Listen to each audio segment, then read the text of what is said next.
भारतीय संघाला 2024च्या T20 world cup मध्ये इंग्लंड विरुद्ध उपांत्य फेरीचा सामना खेळायचा आहे आणि दोन्ही संघांमधला या सामन्याचा थरार 27 जून रोजी भारतीय वेळेनुसार रात्री 8 वाजता रंगणार आहे.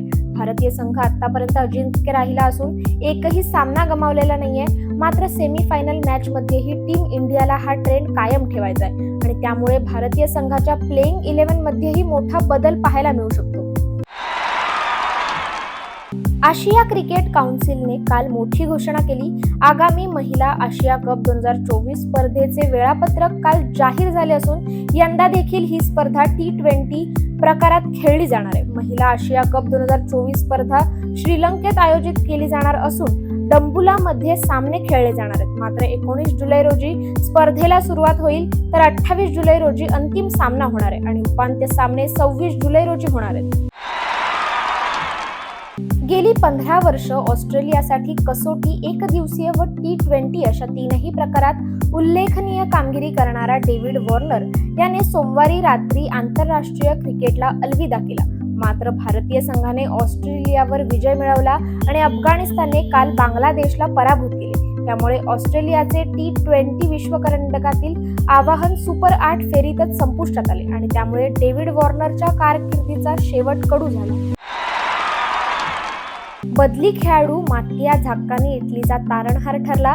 त्याने भरपाई वेळेतील अखेरच्या 8व्या मिनिटास प्रेक्षणीय गोल केला आणि त्या बळावर विजयाच्या द्वारी असलेल्या क्रोएशियाला 1-1 असे गोल बरोबरीत रोखून गतविजेत्यांनी युरो करंडक फुटबॉल स्पर्धेच्या बाद फेरीत प्रवेश केला.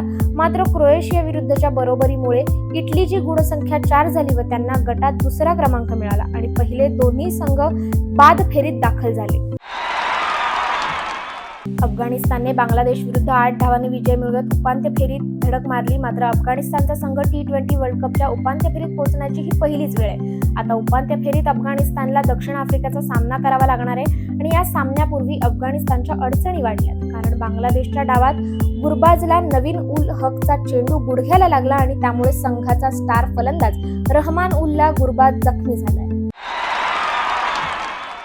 T20 वर्ल्ड कप सध्या वेस्ट इंडिज आणि अमेरिका येथे खेळवण्यात येत आहे आणि या स्पर्धेत अनेक सामन्यात पावसाचा अडथळा आला. दरम्यान अशा वेळी बऱ्याचदा डकवर्ल्ड लुईस टर्न या नियमाचा वापर करण्यात आला. पण हा वर्ल्ड कप एकीकडे सुरू असतानाच हा नियम बनवणाऱ्यांपैकी एक संख्या विशेष तज्ञ फ्रँक डकवर्थ यांचे निधन झाले. ICC T20 वर्ल्ड कपच्या सुपर 8च्या संपल्या आहेत. भारत, अफगाणिस्तान, दक्षिण आफ्रिका आणि इंग्लंड हे संघ उपांत्य फेरीत पोहोचलेत. मात्र भारतानं ऑस्ट्रेलियाला 24 धावांनी पराभूत केला आणि भारताचा हा विजय पाकिस्तानच्या माजी क्रिकेटपटूंना सहन होत नसल्याचं चित्र पाहायला मिळालं. भारताचा विजय इंजमाम उल हक आणि सलीम मलिक या दोघांना आवडलेला नाही. कारण अर्शदीप सिंगनं ज्यावेळी 15वी ओव्हर टाकली त्यावेळी बॉल रिव्हर्स स्विंग होत होता आणि नव्या बॉलसह इतक्या लवकर बॉल रिव्हर्स स्विंग होणं अवघड आहे असं इंजमाम उल हक आणि सलीम मलिक या दोघांनी भारतीय संघावर बॉल टेम्परिंगचा आरोप केला.